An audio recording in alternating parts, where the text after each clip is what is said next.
എങ്ങനെ പോകുന്നു, അത്രയേ ഉള്ളൂ. ഇപ്പം എനിക്കതിന് പറയാൻ വാക്കുകളില്ല. എൻ്റെ ഫ്ലാറ്റ് 45,000 ആയിരുന്നു പെർ ഇയർ.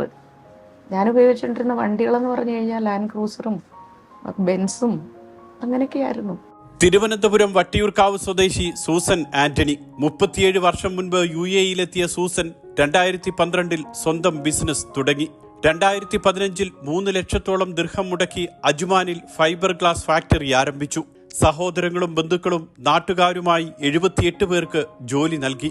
പക്ഷേ പലരുടെയും ചതിയിൽപ്പെട്ട് ബിസിനസ് തകർന്നു. 2018 ഫാക്ടറി പൂട്ടി. എൻ്റെ പപ്പ മരിച്ചതുപോലും ഞാൻ പോയില്ല. അന്ന് ഞാനിവിടെ സ്റ്റക്കായിപ്പോയി. കേസുണ്ടായിരുന്നു. 10 വർഷത്തിന് മുമ്പ് 6ാമത്തെ വയസ്സിൽ അവനെ കണ്ടത്. കെട്ടിട വാടക മാത്രം ഇന്ന് 1.5 ലക്ഷം ദിർഹം നൽകണം. തൊഴിൽ കേസുകൾ വേറെ. വിസ കാലാവധിയും കഴിഞ്ഞു. വാടക കൊടുക്കാനില്ലാത്തതിനാൽ പാസ്പോർട്ടും പണയപ്പെടുത്തി. ഇതിനിടയിലാണ് ഗ്ലൂക്കോമ വന്ന് ഒരു കണ്ണിന്റെ കാഴ്ചശക്തി നഷ്ടമായത്. 2ാമത്തെ കണ്ണിനും കാഴ്ചശേഷി കുറഞ്ഞു. ഞാനൊരു ഡ്രസ്സ് തന്നെ ഒന്ന് സെലക്ട് ചെയ്തെടുക്കണമെന്നുണ്ടെങ്കിൽ ചിലപ്പോൾ മണിക്കൂറുകൾ കഴിയും. ശസ്ത്രക്രിയയ്ക്കുള്ള സഹായമാണ് സൂസൻ ആന്റണിക്ക് അടിയന്തിരമായി വേണ്ടത്. ഗ്ലോബൽ പ്രവാസി യൂണിയൻ പ്രവർത്തകരാണ് ഇപ്പോൾ മരുന്നും അവശ്യ സാധനങ്ങളും എത്തിക്കുന്നത്. കാഴ്ച തിരിച്ചു കിട്ടിയാൽ ജീവിതം തിരിച്ചു പിടിക്കാമെന്ന ആത്മവിശ്വാസമുണ്ട് സൂസൻ ആന്റണിക്ക്.